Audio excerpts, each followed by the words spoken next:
Hey y'all, we're heading down to White Rose Motorcycle Club. Getting ready to take on the 50 plus post vintage race. I'm going to race the expert this time. I'll be racing that next year. I just wanted to see how the bike would do, how I would do. I feel comfortable in the expert class and the motocross, but not so much in the cross country. But I want to get up there and I want to race with Craig and Anthony, Joey, anybody else that's moved up already. I want to get into mix with them, and it's more about racing with my buddies than it is racing for a piece of cardboard plaque. So I'm sure a lot of you guys know that White Rose is a good place to go if you want to see the Halloween costumes and stuff. You might even see Bigfoot. You might see a big banana. I don't know, but we're gonna find out.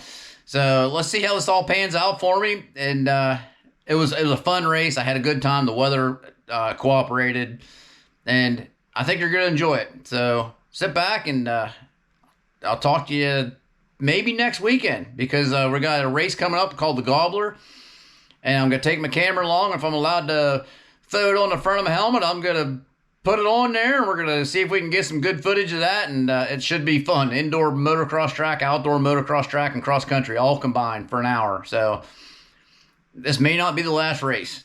All right, till then, I'll talk to y'all later. All right, here we go. White Rose, post vintage 50 plus expert class, and we are not off. Ah, man. This Husky has a starting procedure, and I just blew it. I put the weight of my foot up there, took it up past top dead center. Any of you guys have the old bikes know that some of them just have that starting procedure. Mine does. Cannot roll that thing past top dead center and expect to get that thing started on the first kick. Ain't gonna happen.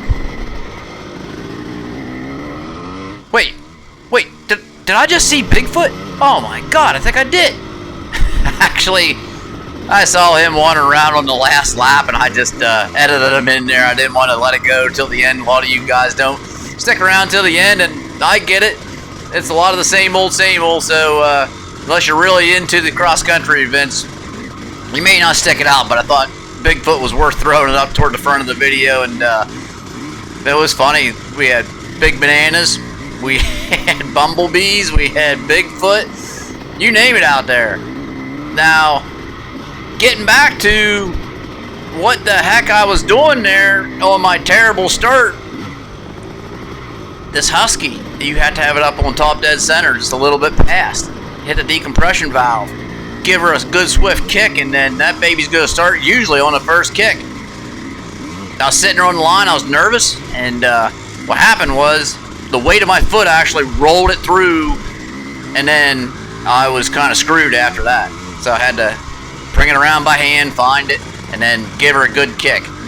Now, a lot of you might recognize this trail here. It's typically in, I think, most all of the, it takes you up that hollow. In almost all the White Rose events, they had a little bit of new stuff sprinkled in. They had a lot of old trails sprinkled in, and if you've raced here before, you knew what you're kind of getting yourself into. Just a great track. They have a really nice setup here, and enough single track out there spread out throughout the trail, and they can kind of mix and match a little bit. I was letting guys by me. I didn't want to get in anybody's points battle that might be in it and mess them up. So if I heard somebody coming up on me, and hopefully I heard them fast enough, I'd let them by. This is my first race in the expert class, and I just want to see how I'm going to do. So next year I wanted to run the motocross in the expert, and I'm not going to do intermediate and expert. So I thought, and Craig, and Anthony, Joey, and a whole host of other guys have already moved up to the expert class. A lot of the guys I enjoy racing with, and so next year that's where I'm going to run. I'm going to run the cross country and the motocross in the expert events, and we'll see how it all plays out. It's mostly a good time for me. I'm not out making a living or anything. And we're getting ready to head up one of the roads that crosses the hill climb right here. And that fence to my left right there is where them guys come shooting up over when they're doing the hill climb here at White Rose, is what they're so famous for. back into the woods, into this tight little single track, and I think I'm starting to see some of my competitors that I lined up with on the same line, and I think Joe Cool up here is out for a Sunday drive. He's sitting down, first lap, he's really not getting after it. Old C17 there. He's just kind of poking along. I'm not sure what the deal is here. Yeah. So us guys that are trying to get our groove on, he's going to have to get the heck out of the way. Now, I will say one thing. What I've been trying to do... Wait a second. Oh, yeah. Thanks, Joe. Appreciate it. Just left me by. Didn't push the issue there at all. I will say one thing. It's nice in the S Expert class not having a lot of other guys in front of you. So, it's one advantage if I can just keep the speed up. Which, I'm learning the bike. Now, I'm learning how to ride the bike. Like, when I'm on the KTM and I'm out here riding, the big thing with it was getting used to it was staying up on the pipe. I wanted to stay up on the pipe. I wanted to just keep that thing screaming. Whereas on this old 79 390, I'm riding it like I would the old Yamaha 360. When I used to race a vintage class with my dad's bike, I would race in third gear a lot, use the clutch, easy on the rear brake, and try not to stall it. It had enough cubes in the motor that you could get out there and ride a gear high and use the clutch almost as a brake. And I know a lot of you guys out there have been doing this your entire life, and it's second nature to you, but to me, I'm just learning it. And with this bike, I was very hesitant about racing it in the woods, and I think that I've caught on to how to race the big bore. It's a lot of racing a gear high and clutching it a lot, and then it doesn't want to jump out from underneath you as fast. Like if you're in that lower gear, it seemed to me like it was too hot and cold. It was coming on the pipe, it felt like, but it really wasn't. I think I was just grabbing so much throttle on a lower gear that when I finally did catch on to just clutching it with a higher gear, it made a lot more sense. This is the part I love. Give me a motocross track. I love it. Crank her down. Yeah, I was having a good time. We got out to get into just a little bit of here. We're going to jump over into a little bit of a grass track. Y'all know this is my love. I love getting into anything wide open. This is the stuff that I like to run on. I'll do my best to catch up to you and pass you on the motocross track. In the woods, I'm still learning, and I'm going to really try hard next year to get more seat time and race you guys harder in the woods, make for some better races, and be more competitive in the woods. That's for sure. We'll see how it all plans out. I'm going to try to keep myself in good shape. And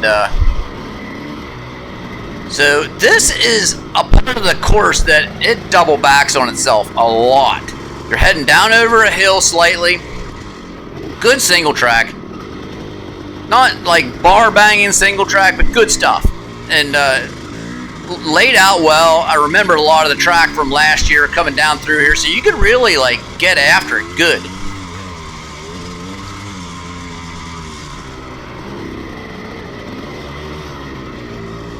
Didn't get much rain. Not real dusty. I think we were very fortunate this year with the weather. For sure. Now, anybody I caught up to, I am just pointing and shooting with this 390. If I got a straight stretch in front of me, I just grab a handful of throttle and I'm after it. Get into a turn, I'm clutching it. Trying to ease up on the rear brake, maybe a little bit more front brake. And like I said, it's a totally different animal than the KTM. So I'm going to jump off of one, jump onto the other. And I'm not planning on running the KTM a lot. With my third shift having to go to work at night, the same night as a race, just gets me out of there an hour and a half earlier on the post-finish side. So you'll probably see me race this on the the cross country next year in the post vintage. That's where I'm planning on settling in, and I'll save the KTM for the motocross track. And I'll be out there with this as well on the motocross track next year. I'm looking forward to it.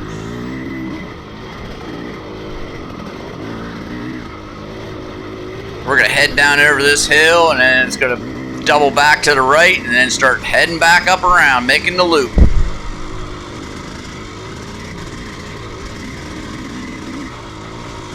I got to get the bikes cleaned up for next week. This coming weekend, we got the Gobbler coming up. Craig said about going, and the weather turned to crap last year, and we didn't get a chance to go. And this year's looking cold, but it's looking like it could be pretty good. So that's a race out in Butler. It's not with the ARMA series, so hopefully we don't get too many aggressive riders out there. That we're just going to go out and have a good time with and see how it goes. But we're interested in seeing what the indoor motocross track looks like that we'll be in, and then they'll race the outdoor motocross track, and then there's a single track cross country as well in the woods, and it's the same format as this. I think we race for an hour or two, and then we're going to race in the 20-year-old class. The bikes have to be 20 years old, so at least we'll be on bikes that are similar age-wise, and we'll see how the old KTM makes out in that race. I'll tell you, the first lap of this, I was kind of searching for the arrows a little bit here and there. And I blame it on just not looking up enough, and I was going a little faster than usual. I mean, like I said, I feel like I could get in trouble on this old Husky. It moves. Pink arrows aren't hard to see in the video, so I know it wasn't a matter of that. It might have just been a matter of paying closer attention. And with the changing leaves and everything, and maybe it's just my old man eyesight. I'm not sure. I can see everything just fine right now.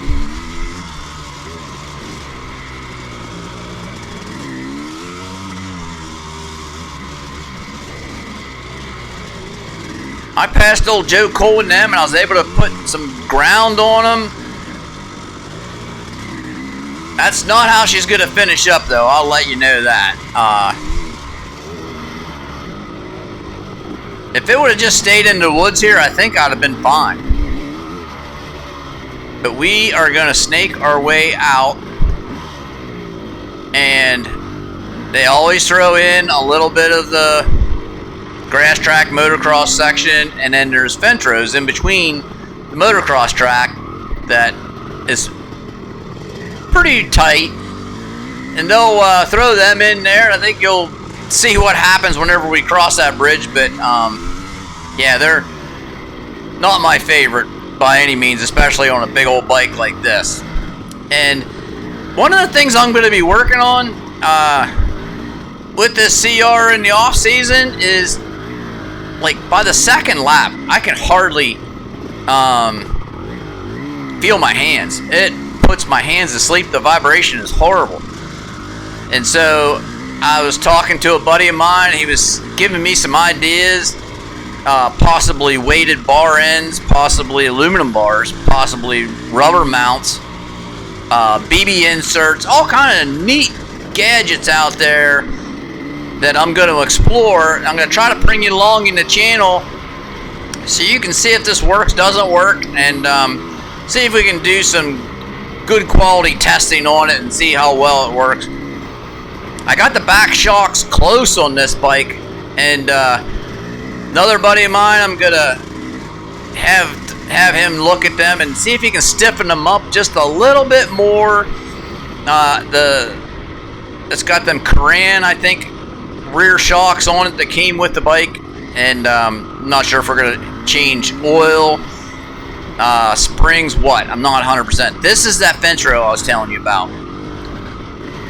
Now I get through this one pretty good. This isn't too bad. I can handle this. I'm just kind of, you know, left hand up on that clutch and just trying not to hit that rear brake. Don't want to stall this bike out. It's hard to get started. It's not impossible by any means. It's a pretty reliable starter anymore, but you just lose too much ground whenever you stall these big bikes.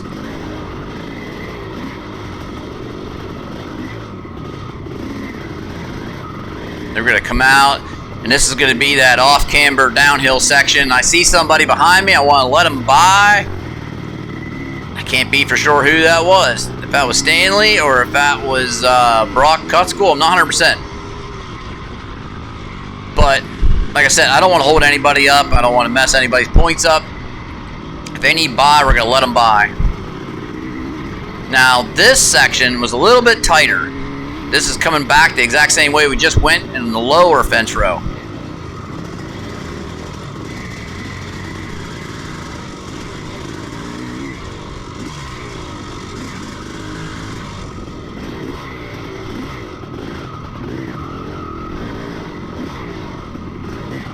Did you see how fast the candle went out on that wick? I'm telling you, I was trying to get the bike out of the way. I was so bummed out. I'm thinking I'm doing pretty good. And get her up in neutral here. And here comes Cole. And I think it's Zarantz. Not sure who that guy was there. And so everybody I took the time to try to get around and made a little bit of ground up on, all by me. It takes a little while. Another guy. Anybody that had taken the time to pass, they're all going back around, and I am just sweating under my helmet.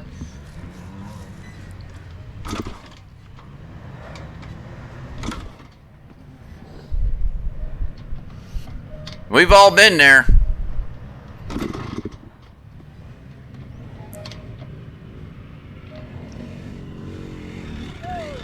I mean to tell you, everybody is going by.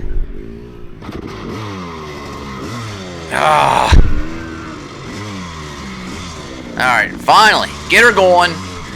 That's the only time I stall this bike out, but what was that? 6-7 guys go by. There's too much ground, too valuable a time to have that happen. We're heading down toward the start-finish line down here, and now it's going to be a lap in the books, and that's how the course was laid out, folks. And I ended up finishing probably last place. I didn't even look. I wasn't really out for a good finish here. I wanted to see how I stacked up against the competition in the expert class. And to be honest with you, I think I'm going to be in that lower third at the beginning of the season. But I'm going to do everything I can. I'm going to get out. I'm going to prepare early. I'm going to try to get the vibration down on the bike. And turn things around by the end of the season is the main goal, to be consistently in that top third by the end of the season. That is my... I'm a goal kind of guy, and that's where I want to be. Alright, till the next video, I'll talk to y'all a little later on. I had a blast. See you later.